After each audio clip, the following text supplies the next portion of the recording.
Hello mga sis! So I'm back at nandito kami ngayon sa Kaukawayan. Dito nga kami ng gabihan kala Lola, kasama naman sila Joy, Maika, Lolo. Tuwang-tuwa sila kay Mateo, nagbabanding sila, pinapakita ni Mateo yung babay niya. At ito nga si Mang Kiting, sinabi namin sasayaw kami. Tingnan niyo siya. She was as nervous as she could be. She was afraid to come out of the locker. O diba, ang saya lang. Tingnan niyo naman si Daddy Brian dito. Ang galing diba? Sino ka dyan? Tapos na videohan ko nga si Lolo at si Daddy Brian. Nagbabanding.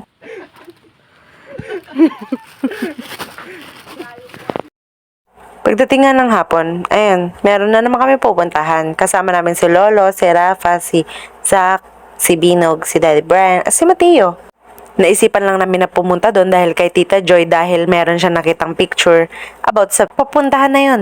Kami nga lang yung pumunta dahil sila Joy pumunta ng Tarlac, tapos naman sila Mang Kiting wala din naman sila. Ganda ng kapaligiran no, sarap sa ice no. Dito lang naman kami pumunta sa Limiak Park. Di mo akalaing ang ganda pala dito. Pero may entrance fee pala, sis! Nagulat nga si Lola Bandang dahil hindi niya akalain na malayo pala yung pupuntahan namin. Akala niya daw sa San Jose Mayantok. Doon lang malapit sa Kaukawayan. Pero natuwa nga din siya dahil nga maganda dito at tuwang-tuwa ang mga bata. Pati nga kami ni Daddy Brian tuwang-tuwa dahil ang ganda dito. Kaso medyo pricey siya kung mamamasyal ka lang for 40 pesos. Meron kami nakita doon sa dulo na may playground doon, kaya sinilip namin. Super excited nga si Rafa at si Binog. Si Kuya Zach, nagpaiwan na siya. Ito naman yung mga pictures namin. Dito naman, trinay naman nila Daddy Brian, Zach, Rafa at Binog ang hanging bridge. Dahil nga hawak ko si Mateo, hindi ko na natry. Makikita nyo dyan, nagpasalabay na si Rafa kasi umiiyak na siya, nagwawala siya. Na sinasabi niya, ayoko na, ayoko na. Tawang-tawa nga kami ni Lola dyan dahil ang ingay-ingay niya, agaw eksena ba? Ito naman si Kuya Binog, gustong umakyat dyan, ang galing-galing nga niya. Kaso, kinabahan ako kasi wala nga siyang harness, baka madulas siya or what. So, pinababa ko na din siya dyan agad. Nagpicture nga kami dito sa Ongay, tapos sabi ni Daddy Brian, La, ito tayo nagpicture kala kadwa tayo ni Lolo. ni Lolo yun, ayun, nagpicture tayo dito, takala ni Lolo, paiso kong Tapos sila Binog, tinignan yung dinosaur. Ito naman si Mateo, si Binog at si Daddy Brian, nagbanding sila. Ang saya nila tingnan. Nandito nga kami sa playground na tawang-tawa talaga kami kay Rafa. Matayak lukses!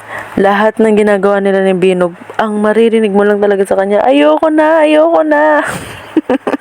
Noorin niyo lang sila. Sobrang nakakatawa.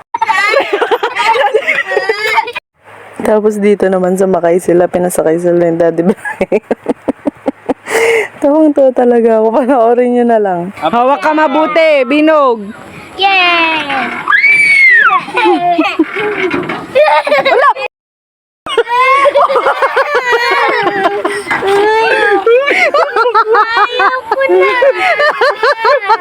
Di ba? Ayoko na naman.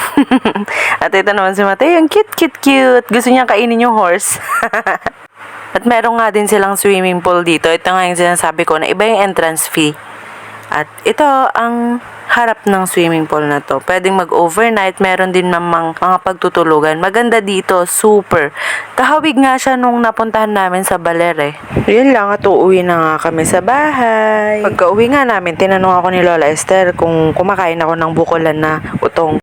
Aba, syempre naman. Sarap kaya niyan. At ayan, pinitasan niya ako dahil buhat-buhat ko nga si Mateo. Sobrang daming tanim na gulay ni Lola Esther eh. Malamig din yung kamay niya sa pagtatanim. Nag-dinner lang kami kila Lola Bandang tapos umuwi na rin kami sa bahay. Dahil ngayon nga, good morning. Ayan, kinabukasan. Kambing nila Binog. Kasali siya sa kawan. Syempre, kapag mga ganitong events, hindi pwedeng absent tayo. Sis. Syempre, nung baby pa si Mateo, hindi pa kami masyadong nakaka-attend kay Kuya Binog. Pero ngayon, naka-attend na kami.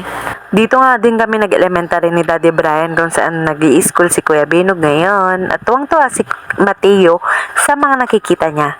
At ito ang pictures nila. Yun lang. Bye!